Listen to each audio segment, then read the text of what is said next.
It's reported in the Musnad Imam Ahmad and also other books of hadith that once the Prophet ﷺ was walking in the streets of Medina and he saw a person in the distance, a Bedouin, taking a ghusl without any clothes on in the public. And this was something the Bedouins did. The Prophet ﷺ walked to the masjid and he stood on the mimbar and he gave a mini khutbah. And by the way, the Prophet ﷺ would often give the maw'idah or the khatirah from the mimbar. That was the default, not just the khutbah. He would stand and he would give what we give the khatirah here, he would give it on his mimbar. And he said, إِنَّ اللَّهَ حَيِّيٌّ سِتِّيرٌ يُحِبُّ السَّتْرِ. Allah subhanahu wa ta'ala is shy, hayy, and sittir. He loves to cover. يُحِبُّ السَّتْرِ. He loves to cover. So when one of you takes a ghusl, فَلْيَسْتَتِرْ. Let him cover himself. This hadith teaches us, it is the only hadith in which one of the names of Allah occurs, and that is As-Sittir. This name is not found in the Quran. There are a number of names that are found only in the hadith, and this is one of those names of Allah that is found in the hadith of the Prophet ﷺ. As-Sittir, from the root satara, and satara means to cover up. Satara means to envelope so that you don't see. And therefore we call a curtain sitar because it covers up. Okay, we call a curtain sitar because it's covering what is behind it. As-sittir ala wazn fi'il, it means the one who covers up regardless of how large what is underneath it needs to be covered. So as-sittir, the one who covers no matter how large the covering, Allah's cover can encompass it. By the way, the name of Allah, the technical name is As-Sittir. Some of our brethren, they say Ya Satir. And this is not wrong, it's not incorrect, but it is not correct either. The name of Allah is Sittir. And also some brothers say Sattar. So Abdus Sattar is a common name in some lands. And again, it's not wrong, but the better version or the more accurate version is Sittir. And this is what is found in the hadith. So in today's short khatir, I want to extract some benefits from this name of Allah Azza wa Jal. What does a sittir mean? A sittir is the name of Allah that indicates that Allah's nature and Allah Azza wa Jal's name and Allah's action is an action of covering the faults of those whom He loves. Allah covers the faults of His beloved. Allah protects other people from seeing the faults of those whom He loves. So Allah Himself is a sittir, and He loves sitr, and He commands sitr, and He practices sitr. All of this is encompassed in the name of Allah as-sittir. There are many types of sitr. We'll go over 3 or 4 of them as time permits. The first type of sitr is mentioned in this hadith, and that is the physical satr, the covering of one's own awrah. And this is the most obvious. Allah wants us to cover, and Allah does not love fahisha. He does not love nakedness and nudity in public. It is not of the commandments of Allah. As Allah says in the Quran, that when the Quraysh said that Allah commanded us to do tawaf without clothes, Allah says, no, inna Allah la ya'muru bil fahsha. And the hadith of, or the verse of Adam alayhi salam, that Allah Azza wa Jal says in the Quran, وأنزلنا عليك يا بني آدم قد أنزلنا عليكم لباسا يواري سوآتكم وريشا. O children of Adam, we have sent down clothes unto you. Allah did not create us with clothes. We are born without clothes. Where did clothes come from? How did they get here? قد أنزلنا عليكم لباسا. Our mother and father, according to our tradition, did not come down naked. Yes, in Jannah what happened, but when they came down to earth, they were dressed, they were clothed. So Allah sent our parents down wearing the garments that they wore. Allah sent them down wanting to teach them, and then Allah says, Ya Bani Adam, O children of Adam, we have sent down clothes. We taught you and we ingrained in you that you should be wearing clothes. What is the purpose of clothes? Because قَدْ أَنزَلْنَا عَلَيْكُمْ لِبَاسًا يُوَارِي سَوْآتِكُم. It covers your awrah, and warisha, it is a decoration for you. So this is the first satr, and it is mentioned in the hadith that the Prophet ﷺ said, Allah is sittir, He loves satr. So when one of you takes a bath, don't do it in public, do it in private. فَلْيَسْتَتِرْ. This is the first meaning of satr. The second connotation of satr is to cover and conceal one's own faults from other people. It is a matter of haya and a matter of belief in Allah that we do not want to publicize our own sins. And this is something that some people misunderstand. They say, you know what, if I'm going to do a sin, everybody should know about it. On the contrary, don't do a sin. But if you're going to do a sin, do not publicize it. Keep it between you and Allah, because Allah Azza wa Jal is sittir and He loves satr. This is something explicitly mentioned in a hadith in Abu Dawood. Our Prophet sallallahu alaihi wasallam said that, O believers, ya ma'shar al-muslimin, avoid these qadhurat, these disgusting deeds. Avoid doing the sins. But whoever amongst you has done one, فَلْيَسْتَتِرْ بِسَتْرِ اللَّهِ. This is hadith of the Prophet sallallahu alaihi wasallam. If you've done it, then do cover yourself with the covering of Allah subhanahu wa ta'ala. So He told us, don't do sins. But if you've done one, don't go tell people about it. Cover with the covering of Allah subhanahu wa ta'ala. Because when you tell other people, then our Prophet ﷺ said, كُلُّ أُمَّتِ مُعَافٍ إِلَّا الْمُجَاهِرُونَ. All of my ummah shall be forgiven except those who publicize. The Sahaba said, what do you mean those who publicized? So the Prophet ﷺ said, a man commits a sin in the middle of the night and Allah has given satr to him. Then the next day he goes and he says, hey, so and so, do you know what I did last night? I did this and this. And he tells them, and he destroys the satr of Allah. Allah has at least covered your sin. Have enough haya and shame that you don't take that satr away. And the hadith in Bukhari, a man came to the Prophet ﷺ and said, O Messenger of Allah, I have committed a crime and I have hugged and kissed a lady that I should not have done. So enact the hudud on me. That's all he did. He hugged and he didn't go all the way. He hugged and kissed. Umar ibn Khattab said, Ya hada, oh so-and-so, wayhak, woe to you. Allah subhanahu wa ta'ala sataraka bi sitrihi. Allah covered His sitr upon you. Why did you have to come and break that sitr?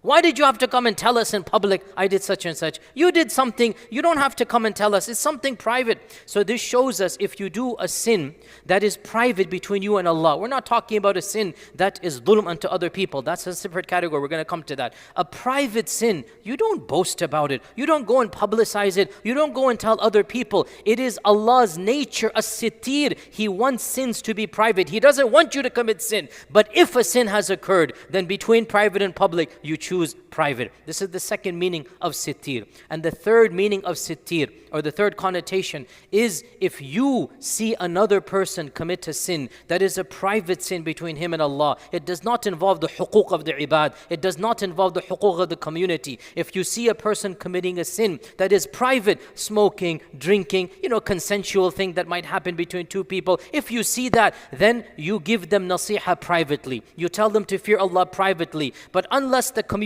is involved, unless the huquq of innocent people are involved, because obviously, by the way, if somebody is stealing money and he's going to keep on doing that, now that's a separate thing.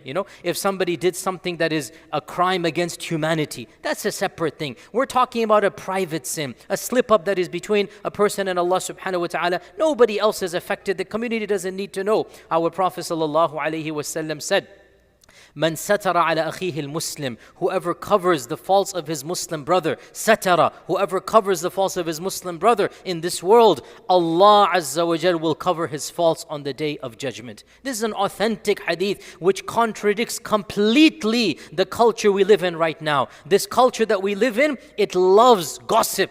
And it loves spreading innuendos and drama. You don't need to subscribe to HBO and the drama channels. Facebook and your social media will tell you all you need to know. So-and-so did this. You know the latest thing. A'udhu billah. And there are, especially in this culture, news channels and specific programs dedicated to spread gossip and innuendo. And unfortunately, our communities, our Muslim communities, have absorbed this culture. Ya akhi, it is nobody's business if somebody commits a sin that is private between him and Allah, or her and Allah. And if you happen to find out about it, it's not your business to go tell other people. Yes, you go to that person. Yes, you advise that person directly. Yes, you try to correct it within, private between you and him. But unless it involves the huquq of others, you are not Forget obliged. You are sinful in most times for spreading. And that's why Allah says, إِنَّ الَّذِينَ يُحِبُّونَ أَن تَشِيعَ الْفَاحِشَةَ. Those who want fahisha to spread. And in the hadith or the qissa of the slander of Aisha, what did we learn from that slander story? Be quiet. Don't spread slander. Don't spread gossip. You just stop. Don't spread it. تَلَقَّوْنَهُ بِأَلْسِنَتِكُمْ. So our sharia aims to cover up. Why, by the way? Why? Somebody can say, but I need to know the crimes of so-and-so. And the response is, why? Why do you need to know? Because it is possible that the crimes of so-and-so might indeed be there, but then his good will outweigh that bad. And by publicizing the bad, you have minimized his good. You have made tawbah difficult for that person. Also, when you constantly publicize evil, you desensitize evil in the eyes of the masses. So, in a society where hardly anybody drinks, and you come across somebody drinking, then you start spreading, oh, so-and-so is drinking, so-and-so drinking, and 5, 10, 15 people. Then shaitan's going to come and say, you know what, everybody's drinking, let me drink as well. You shall incentivize by spreading fahisha. The goal should be to minimize.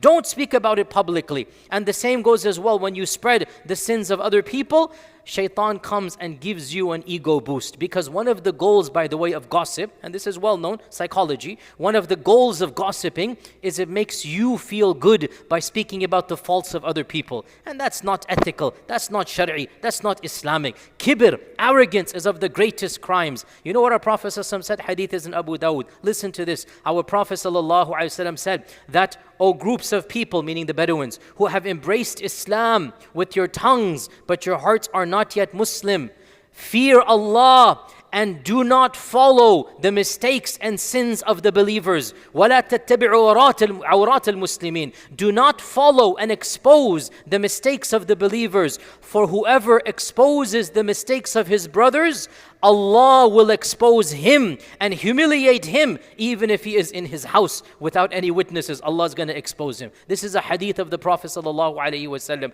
Do not expose the faults of your brothers. And Abu Bakr as-Siddiq once said that if I had to hide a sharabi, somebody who drinks, or a zani with my own thobe, I would hide him. This Abu Bakr as-Siddiq, if a person is running from drinking or something, he needs refuge. If I had to hide him with my own thobe, I would hide him. Why should I go tell other people that I found somebody drinking, I found somebody doing that? And one of the scholars of the past said that I met a group of people. They did not have any mistakes or sins, but they started speaking about the sins of other people. That was all they do is spread gossip and innuendo until Allah subhanahu wa ta'ala created sins in their lives and then exposed them. This is a very famous quote from one of the scholars of Medina. His name is escaping me now. That adraktu aqwaman. I met a group of people that they were good people overall, but they started emphasizing gossip and talking about others and spreading kalam and spreading fahish and whatnot. So Allah subhanahu wa ta'ala created sins in their lives. Things happened to them that didn't happen before they started talking about other people. And then Allah humiliated them because they emphasized the faults of other people. So the third commandment of satr, cover up the faults of other people. Don't speak about gossip and innuendo unless it involves the rights of the innocent and the rights of the community. If somebody is harming people, then yes, you need to get involved and go to the public. And then we conclude inshallah ta'ala with, two things we can quickly conclude. It is prophetic sunnah, dua.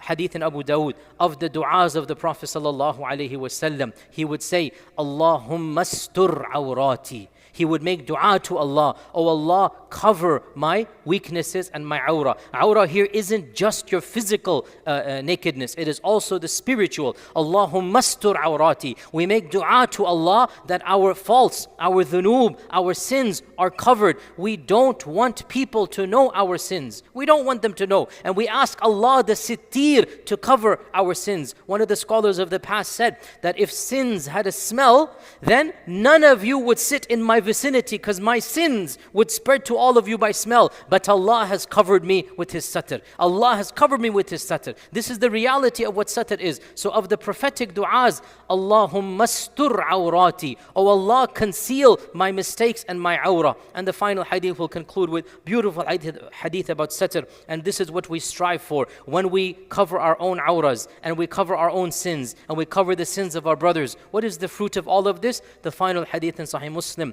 a man was doing tawaf and he saw Abdullah ibn Umar radiallahu ta'ala an. Ibn Umar would live in Mecca for the last 20 years of his life, and he would do tawaf all the time, mashallah, tabarakallah. And so this is a hadith that was narrated during the tawaf of the Kaaba. Beautiful hadith. It's a hadith that was narrated during the tawaf of the Kaaba. So he rushed up to Ibn Umar and he said, "Oh Ibn Umar, what did you hear from the Prophet sallallahu alaihi wasallam about the najwa, the private conversation between Allah and the person on the Day of Judgment? What did the Prophet ﷺ tell you about that private conversation?" So Ibn Umar said that I heard the Prophet ﷺ say that on the Day of Judgment, Allah subhanahu wa ta'ala will come closer and closer to the believer until there is nothing between him, and Allah will speak to the believer directly, and Allah subhanahu wa ta'ala will say to the believer, will say to the mu'min, "Did you do such and such a sin?" And the believer will say yes. Then he will say, "Did you do such and such?" And the mu'min will say yes. And he will continue going over all of the list until the mu'min thinks, "I am destroyed. Allah has mentioned all of my sins." And then Allah subhanahu wa ta'ala will say, "Satartuha alayka fi dunya." I was the one who covered these sins in the dunya, and today I shall forgive all of them. The fact that Allah conceal the sins in the dunya was a blessing from Allah. Allah subhanahu wa ta'ala blessed the believer by concealing his sins. It is a blessing from Allah that my sins are concealed and your sins are concealed. We take this as a blessing from Allah and a sign that insha'Allah ta'ala Allah wants us to repent and Allah wants us to be better. So this person thought he would be destroyed because Allah listed all of his sins. But even in this conversation, it's a private conversation. It's a najwa. Even on the Day of Judgment, Allah will not expose the believer and Allah will conceal the sins. Then Allah will tell the believer, "Satartuha alayka fi dunya." I'm the one who concealed these sins from everybody else in this world, and so today I shall forgive all of them. My beloved brothers and sisters, don't expose the sins that Allah subhanahu wa ta'ala has covered for you. And Allah doesn't like when you expose the sins and when you talk about all the fahisha, when you talk about all the shamelessness and all the sins that Allah subhanahu wa ta'ala has covered. You shouldn't come and expose it to people. You shouldn't share it to people. The sins are covered, and you should ask Allah subhanahu wa ta'ala for forgiveness for the sins that you have done. This is not something to be proud of, because when you expose your sins to others, then it's like you are influencing others to do the same sin. You are pushing people to do the same sin. So you shouldn't do it. You should do istighfar, you should do repentance. And if you see someone doing sins, if you do someone doing wrong things, like if you do someone sinning which is harming him, it is between him and Allah, it is not harming the society or it's not harming someone else, then you don't need to expose it to others, and you don't need to make him feel guilty, or you don't need to expose it to people, and you don't need to share his sins with others and make him look like a lowly person. Allah didn't give you that permission, and Allah doesn't like it, because he might ask forgiveness from Allah subhanahu wa ta'ala, and Allah might forgive him.